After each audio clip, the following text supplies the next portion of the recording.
সময় ও সুযোগ পাই না, তাই আপনাদের সাথে কিছু কথা শেয়ারও করতে পারি না। তো আজকে চিন্তা করলাম, যেহেতু একটু গ্রাম বাংলা পরিবেশে আসছি, তো এখানে নিরিবিলি পরিবেশ আছে, এর জন্য কিছু কথা শেয়ার করতেছি। আমাদের আসলে রুচির দুর্ভিক্ষ চলছে। কেন বলছি এই কথা জানেন?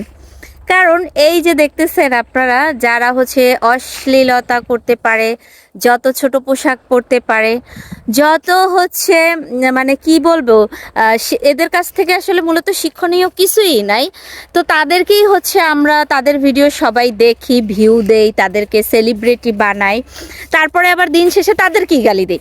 আপনারা গালি দিতে দিতে তাদেরকে এমন একটা পর্যায়ে নিয়ে যান যে তারা সেলিব্রিটি হয়ে যায়। ভাই, এরা গালি খাইয়া সেলিব্রিটি হইয়া তারপরে এরা এই গ্র্যান্ড ওপেনিংয়ে যায়, এই বউ সাজতে যায়, কত কিছুই না করে। আমি আসলে মূলত সবসময় কথা বলি না, আর এগুলো বলা আমার ঠিক না, কিন্তু ইদানিং আমি দেখতেছি মানুষের রুচির এতটাই দুর্ভিক্ষ চলতেছে যে মানুষ যত অশ্লীল ভিডিও আছে ওগুলো দেখবে, আকাইমা ভিডিও আছে যার কোনো দরকার নেই। যে আমাদের মতন আরও অনেক অনেক কন্টেন্ট ক্রিয়েটর আছে যারা কর্মজীবী, তো কর্ম করার পরেও তারা একটু সময় সুযোগ পেলে সুন্দর সুন্দর ভিডিও মেক করে বা তৈরি করার চেষ্টা করে। তাদের ভিডিও কিন্তু আমরা দেখি না, মনের ভুলেও তাদের ভিডিও দেখি না। আমরা দেখি কাদের ভিডিও জানেন?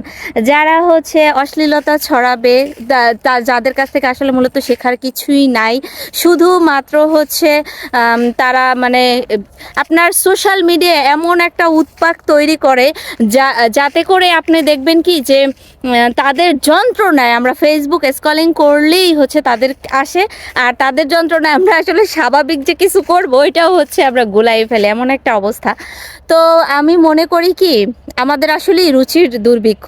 না হলে বর্ষা চৌধুরী এই যে একের পর এক বিয়ে করতেছে, তো এই চ্যাপ্টারটা আমি কথা বলতে চাইছিলাম অনেক দিন আগে থেকেই, তো চিন্তা করলাম আসলে সময় সুযোগ হয় না, আমরা তো ব্যস্ত থাকি, ওই রকমের ফ্রি থাকি না। তো সপ্তাহে একটা দিন, আজকে শুক্রবার ফ্রি আছি, তো চিন্তা করলাম আজকে একটু বলি। একটা মেয়ে আর কত বা বিয়ে করতে পারে? একের পর এক ভাই বিয়ে করেই যাচ্ছে। মানে কি বিয়ে জিনিসটা একটা সহজ মনে হচ্ছে না, এমন একটা অবস্থা যে আমি আজকে বিয়ে করলাম, কালকে এমনি ছেড়ে দিয়ে আর একটা ধরলাম। আর কি পাইছে ভাই এদের মধ্যে? মূলত আছে কি? আমি দেখতেছি এক একটা কন্টেন্ট ক্রিয়েটর আজকে বিয়ে করে, কালকে ডিভোর্স দেয়, এই বাচ্চা সহই করে, এই ওর সাথে পরকীয়া করে। মানে কি শুরু হয়েছে এইগুলো? আবার আমরা এদের ভিডিও দেখি, দেখে এদেরকে একসময় মানে এত বড় সেলিব্রিটি বানাই যে এরা মানে কোটি কোটি লাখ লাখ কোটি কোটি টাকা ইনকাম করে নিয়ে যাচ্ছে এরকমের। মানে আমরা তাদেরকে গালি দিতে দিতে পুরো উচ্চ পর্যায়ে নিয়ে যাই। আসলে মানে তাদেরকে আর কি বলবো, সমস্যা আমাদের সবার মধ্যে, বুঝছেন? আমরা ভালো ভিডিও দেখি না, আমরা ওই সমস্তই ভিডিও দেখি বেশি, তো যার কারণে তারা এখন পুরো ফেসবুকটা জুড়ে তারাই থাকে। তো যাই হোক, অনেক দিন এই কথাগুলো বলতে চাইছিলাম, মনের কথাগুলো আজকে বলতে পেরে ভালোই লাগতেছে। আর আমরা একটু গ্রাম সাইডে ঘুরতে আসছি, আর এটার ভিডিও আপনারা কালকে বা পরশুর মধ্যে পাবেন। তো সবাই ভালো থাকবেন, সুস্থ থাকবেন।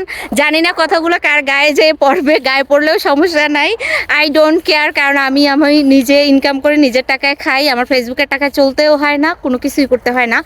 শুধুমাত্র এইটাই বলতেছি যে কত আপুরা ভাইয়ারা আছে সুন্দর সুন্দর কন্টেন্ট বানায়, কিন্তু আপনারা তাদের কন্টেন্ট দেখেন না।